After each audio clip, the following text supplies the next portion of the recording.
And get started. Well, good evening, everybody. Hope you've had a wonderful day. And again, thank you so much for being here. Most of you know that Rotary International is led by a board of directors consisting of the president-elect, and 17 directors. Each director in turn manages 2 zones. Our speaker this evening has a huge job of overseeing multiple districts. Please welcome DGE Max DePlant from the Rotary Club of Irving Las Colinas, District 5810, to introduce our guest. Thank you, Patrick. Overseeing 2 zones must be challenging, to say the least. However, our speaker this evening does not shy away from a challenge. Stephanie Urchick, Dr. Stephanie Urchick, is on the RI Board of Directors and serves as the chair of the Executive Committee in 2020 to 2021. She is a member of the Rotary Club of McMurray, Pennsylvania, and has served Rotary as a foundation trustee.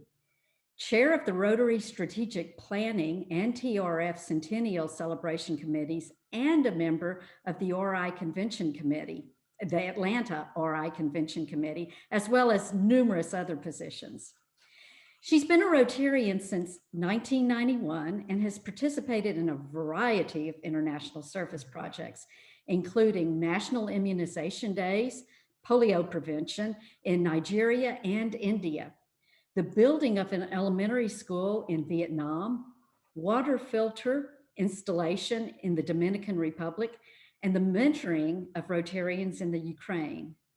Securing mammography equipment and a biopsy unit for a hospital in Poland was the district-wide TRF matching grant that Stephanie coordinated with the Rotary Club of Krakow. In its commemorative book, the Rotary Club of Krakow noted Stephanie Urchick as one of the agents helping the rebirth of Rotary in post-communist Poland. Currently, Stephanie is helping to partner clubs and districts in the US with Rotary clubs in Kosovo and Albania for humanitarian and educational services. Stephanie's professional background is in higher education, consulting, and entertainment industries. She received her doctorate degree in leadership studies from Indiana University of Pennsylvania and has been recognized and awarded by the Rotary Foundation and numerous committee and international organizations. Please welcome Rotary International Director, Dr. Stephanie Urchick. Well, thank you so much, Max, for that wonderful welcome. And family of Rotary, I'm excited to be with you this evening. Your LoneStar Pets planning team has asked me to talk with you tonight about strategic planning. Oh my God, I can see some of your faces. You're thinking, strategic planning on Wednesday night, it's dinner time. I've got to listen to this. Well, I promise that in the time that I have with you this evening, what I really want to do is help demystify what the RI strategic plan is. So I want to talk a little bit about why we have it, how we developed it, what it is, but most importantly, what we do with it as Rotary leaders. How do we get this information into our clubs so that our organization has a thriving future? So let's start with this first slide. Sammy's going to be my technology person, but the first slide said the action plan. Now, why did it say action plan and not strategic plan? Well, when we say Rotary, we know what that means to the world. However, in Rotary, our organization really has 2 separate parts. There's Rotary International, which is the part of our organization that exists to help clubs and districts and zones. And then there's another part of Rotary, the Rotary Foundation. That's the part of our organization that lets us do all the magic, the doing good in the world through our global grants and district grants, our polio eradication, our peace centers. But together, when we say Rotary, we know what that means to the world. So about 6 years ago, Rotary decided to create a joint committee. What does that mean? It means that this committee had half of the members appointed by Rotary International and half of the members appointed by the Rotary Foundation, and then they found a person to chair it. So as we met for the first time as a committee, the very first thing we did was look at each other and say, we're not going to write a single word of this plan. And we didn't. We didn't. Instead, we went outside to get information from around the Rotary world. We started with some typical things that you would imagine, doing some analysis in strategic planning, they call it SWOT, looking at what we were already good at, where we could get better, where we had some opportunities. And we decided to go to our constitutional documents. And our constitutional documents say that every 3 years, we must survey our membership and ask questions about how we're doing. So we use that opportunity to take the survey and ask other questions, including what could we do to make sure that we have a thriving future. Some of you might have gotten that survey in your inbox.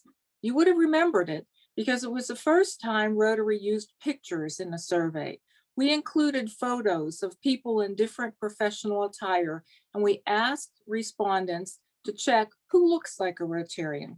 Well, that in and of itself was a completely interesting experience because depending on the culture and the demographics, we got all kinds of information. So what did we do? We collected all of that information, but we didn't stop there. We decided also, in addition to the surveys that went out to Rotarians, non-Rotarians, former Rotarians, Rylarians, Rotaractors, Interactors, just about anybody for whom we had some contact information, we decided also then to step back and do focus group study. Let's go to the next slide, Sammy. So in addition to the surveys, these focus groups were done in 29 different countries around the globe. We were working with a consulting partner out of New York who had offices around the globe, and we took advantage of that. Now, if you've ever done a focus group, you know that it's a little bit different from a survey. A survey is a very solitary activity. You sit in front of a computer or you have paper and pencil and you do it alone. But in a focus group, whether you're in a room with other people or on a screen in a virtual meeting, you're with another group of people and you listen to answers. And when you hear people talking and answering questions, their answers may trigger for you something that you wouldn't have thought of on your own. So we did focus groups, but again, we didn't stop there. Then we decided we also needed to do in-depth interviewing. So we talked to our own staff, both the people who work in Evanston, as well as all the other offices around the globe. So when that was all done, we realized that we had input from every zone in the Rotary world. And we had talked to Rotarians with different tenures, Rotarians who had been in the organization for 1 year and some who had been in for 50 years, and different ages and different languages. And so our first job then was to look at all this information that came in, and we got quite a few responses. And we started to look for phrases that continued to happen over and over and over and over again. Let's go to the next slide. And we started to look for the phrases that came from all of the surveys and all of these focus groups. You can see how many we did and how many interviews. And this slide says 28, but it really was 29 countries.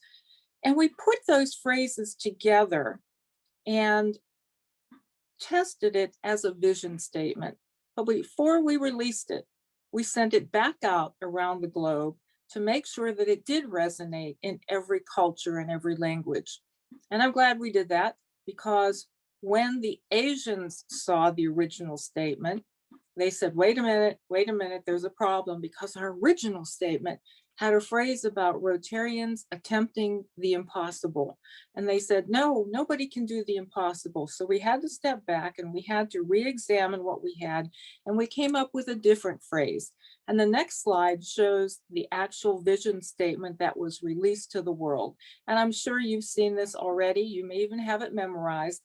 We see a world where people are uniting, They're taking action and creating change across the globe in our communities and in ourselves.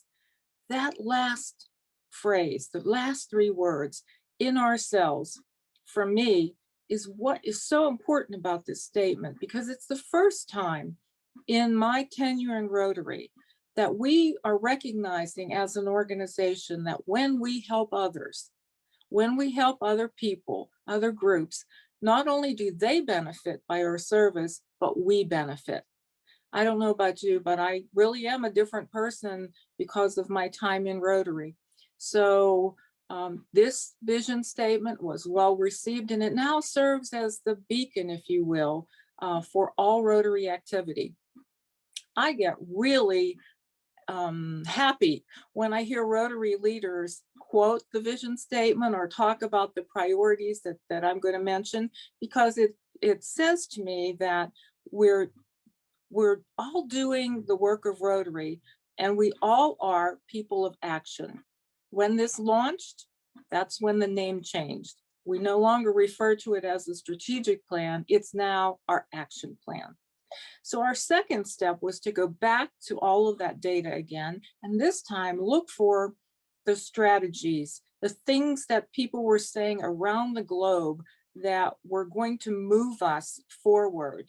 And four, what we call priorities, were identified. If we go to the next slide, you'll see what each of those four are. And I'm going to spend a little bit of time just talking about each of them. So we want to increase our impact. Of course, we want to grow, so we want to expand our reach. We want to make sure that our participants are engaged, and we want to make sure that we have the ability to adapt. So let's move to the next slide, and I'll start with the first one, increasing our impact. This is the priority that talks to us about measurement and impact. You know, in Rotary, we have never been very good at measuring things. I have two stories to illustrate this. The first one is, how many of you were in Rotary when Ian Risley was president? Okay, do you remember what he asked us to do? He asked us to plant trees, and we did. We went out and we planted one tree for every member in our clubs. Fabulous project. And we counted up all those trees and numbers and sent that off to RI. So what? We stopped short of finding the impact of that project. When we look at impact, there are steps. There's input, output, outcome, and impact. We could have taken that a little further and talked about, what did planting all those millions of trees do for soil erosion? Or what kind of impact did it have on CO2 in the atmosphere? We stopped a little bit short. So we really need to get better at measuring the impact of what we do. Contrast that with what we've done in our Eradicate Polio program. Now, there's a program that since the inception, we've been able to talk about impact that we'll have in the world. Since the beginning, when we got involved in the 80s, we've been able to say, when polio is finally eradicated, there will be 11 million children every year that won't get a crippling disease. There will be $85 million every year that won't be spent on ancillary healthcare costs. When we started our polio eradication efforts, we had half a dozen or so partners. Today, we have more than a dozen because they've listened to those impact statements. Bill and Melinda Gates Foundation, the Gavi Vaccine Alliance, the World Health Organization. We've always, from the beginning, been able to talk about the impact eradicating polio will have. You may have heard at the RI level that the Rotary trustees recently announced something called Programs of Scale. Programs of Scale are directly related to this priority. Programs of Scale are huge global grants, really big, over $2 million.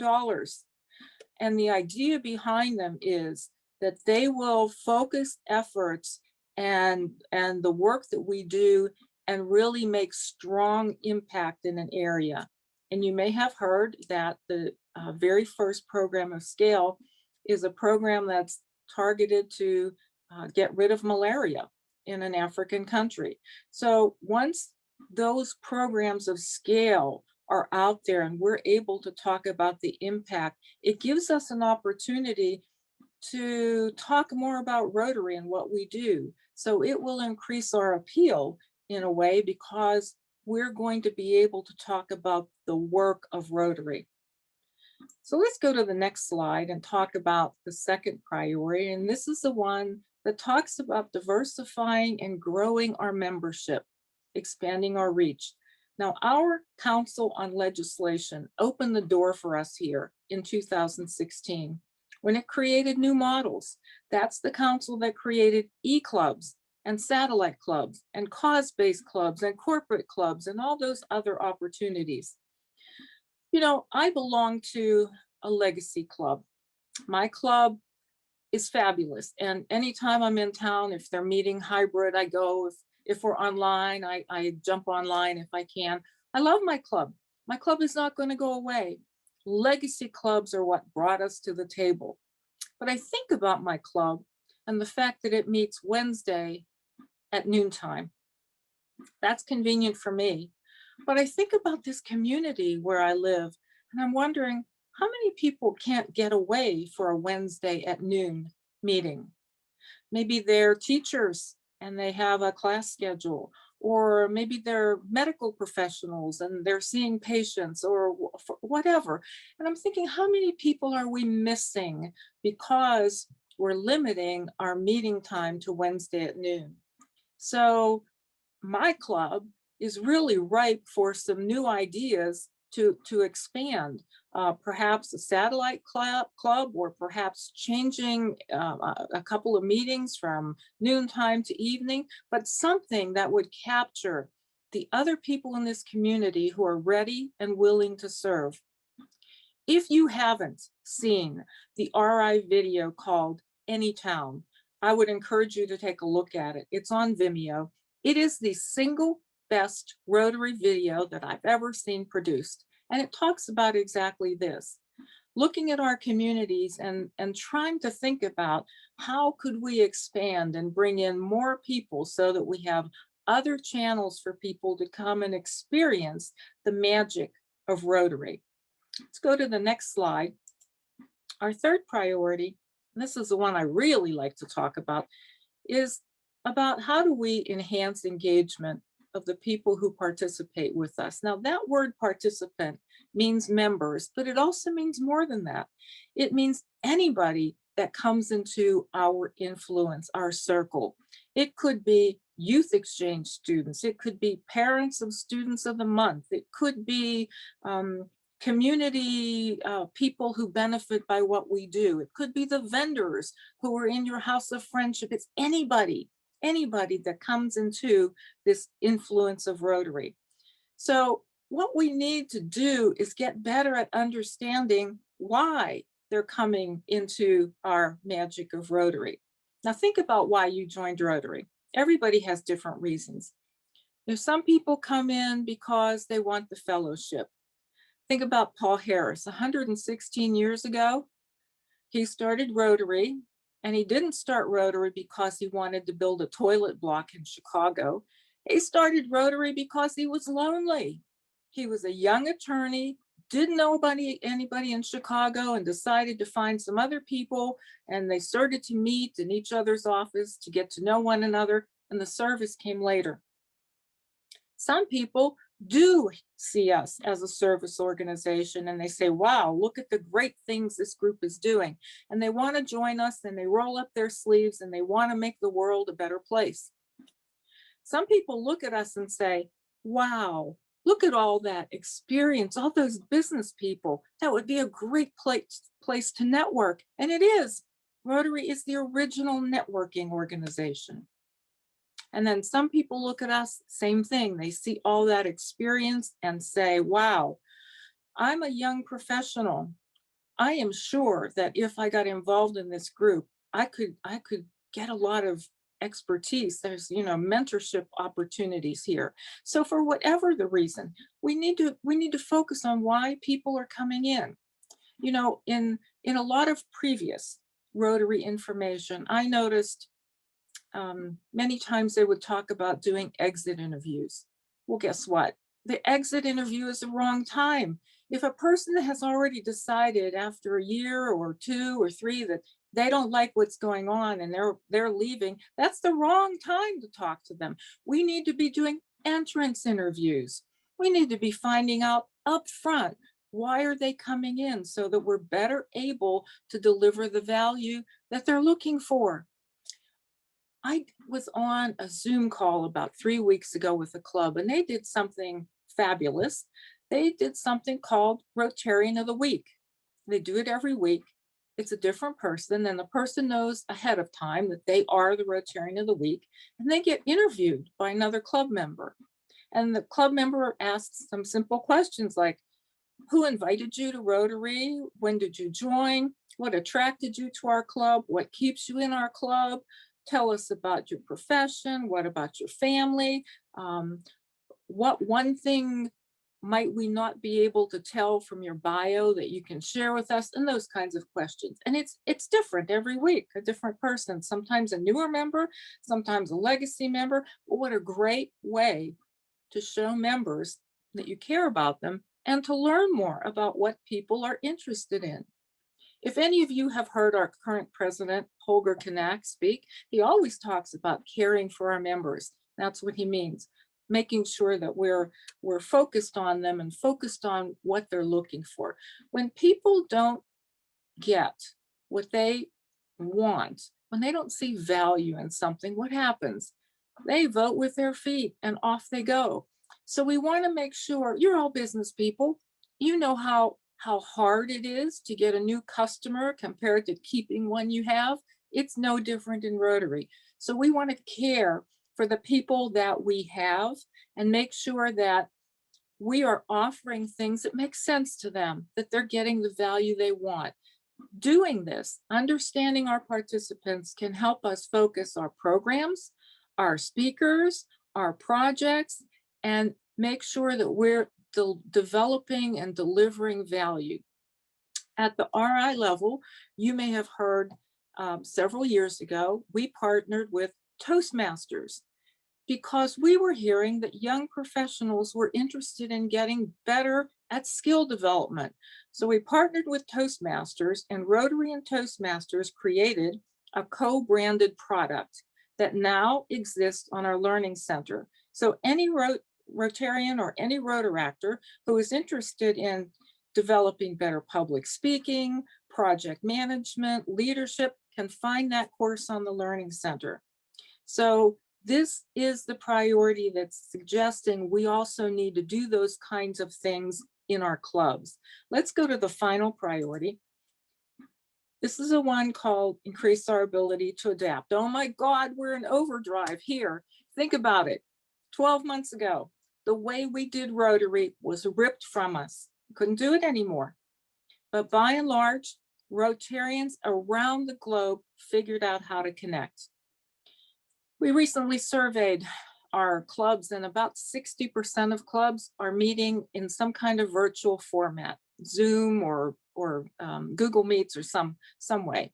Another 18% are doing hybrid meetings. Another percentage have figured out how to use the phone to do phone trees to check on each other. So we're doing what the world is craving. We figured out how to connect. And not only did we do that, we also figured out how to continue to serve. I hear every day about clubs who are doing things in their community, socially distanced or in a very safe manner. They're creating essential bags for the homeless. They're feeding the hungry. They're doing logistics at vaccine clinics. Rotarians are helping. They're serving. They're doing things. And that's fabulous because it proves to us as an organization that we do know how to adapt. So this priority is saying that's what we want to do. We want to create this atmosphere, this culture in our clubs that allows us to look at how can we change when we need to, if we need to. And this is also a priority that asks us to look at governance and the structure of our clubs. because, we want the diversity. We want to make sure that there are more people getting an opportunity to lead and to serve. I'm in my third Rotary Club. My first club, the treasurer had the job for 37 years until he died. Oh my goodness, you got to be kidding me. So, we've got to make sure that, we create models in our club that allow other people to step forward. Just because we've done things from year to year to year to year doesn't mean that we should continue to do them. At the RI level, about 2 years ago, when I became a director-elect, I was horrified to hear that Rotary International had 67 committees. You got to be kidding me. Do you know how expensive it is to fly people from around the world, to house them, to feed them? That's crazy. So as an organization, we started to look at committees. Where can we combine? Where can we eliminate? Where can we sunset? Where can we get rid of committees that have already served their purpose? I'm happy to tell you that number is way below 67. It's down in the, I think, 40s now. So we'll continue to do that. We also want to do that at our club levels. Make sure that the things that we're doing are making sense to the mission of what our clubs are about. So let's go to the next slide, which has the big question. So having heard about these priorities, what does it mean for us as leaders? How do we take this information and bring it to life in our clubs? So our next slide shows the first challenge. The first thing we want to do is challenge our clubs to figure out, how do we get better at impact? One of the best ways you can do this is to work with other groups in your community who do assessment.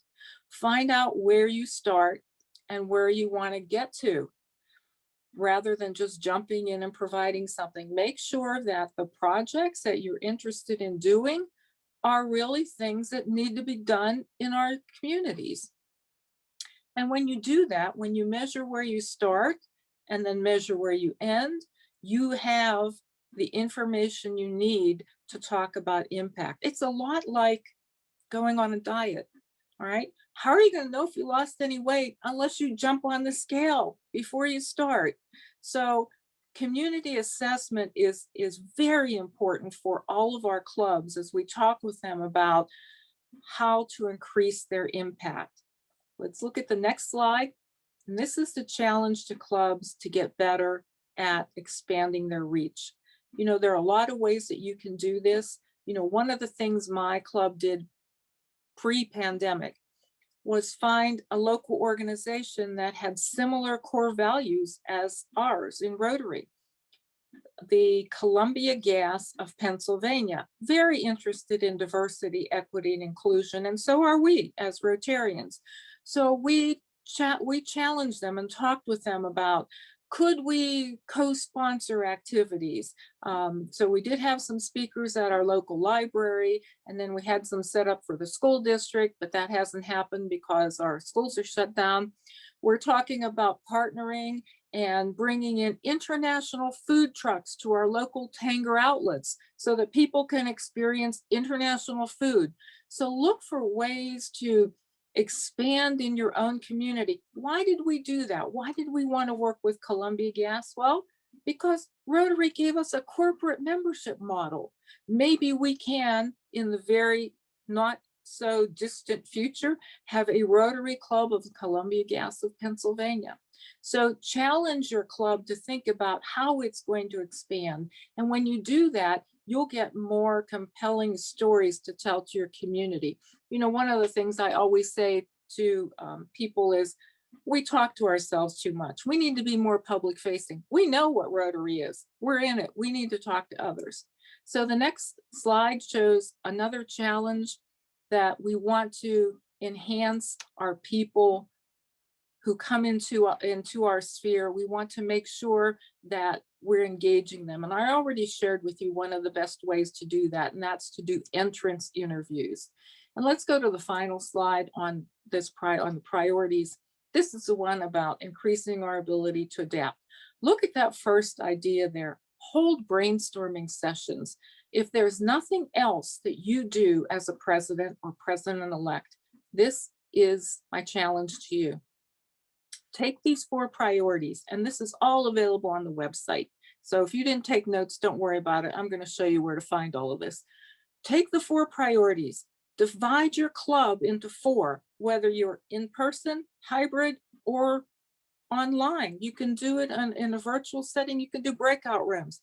Give your club the chance, each group take one of the priorities and talk about that priority for 20 or 25 minutes with the question, how can we translate this priority to our club? Your club knows your club better than anybody else. Why do you want to do that? Well, you may have heard me when I started say that as a committee in strategic planning, we decided not to write a single word. We went out to the Rotary world and to others because we wanted that important information and we wanted buy-in. You know, in this country, we have a saying, people don't wash rental cars. They don't own them. So if you give your club members an opportunity to provide some input, 2 important things will happen. You'll get that information and you'll get some buy-in.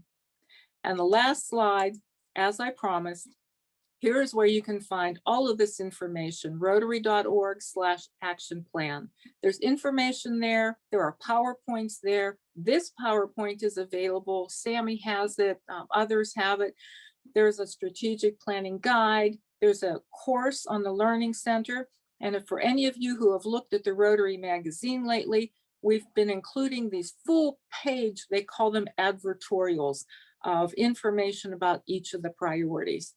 So thank you for listening. I have used up all of my time and I will turn it back over now to Patrick. Thank you so much, Director Stephanie. It is always so great to see you. Thank you for your leadership and thank you for this important message. And, you know, Rotary is all about opportunities. And now we have all these opportunities to do so much to keep this organization being innovative. And thank you so much. We'd like to honor your time tonight by donating to the Rotary Foundation in your name. So we just wanted to give you Thank you. a little gift. That's fabulous. Thank you. Good to see you and hope to see you soon.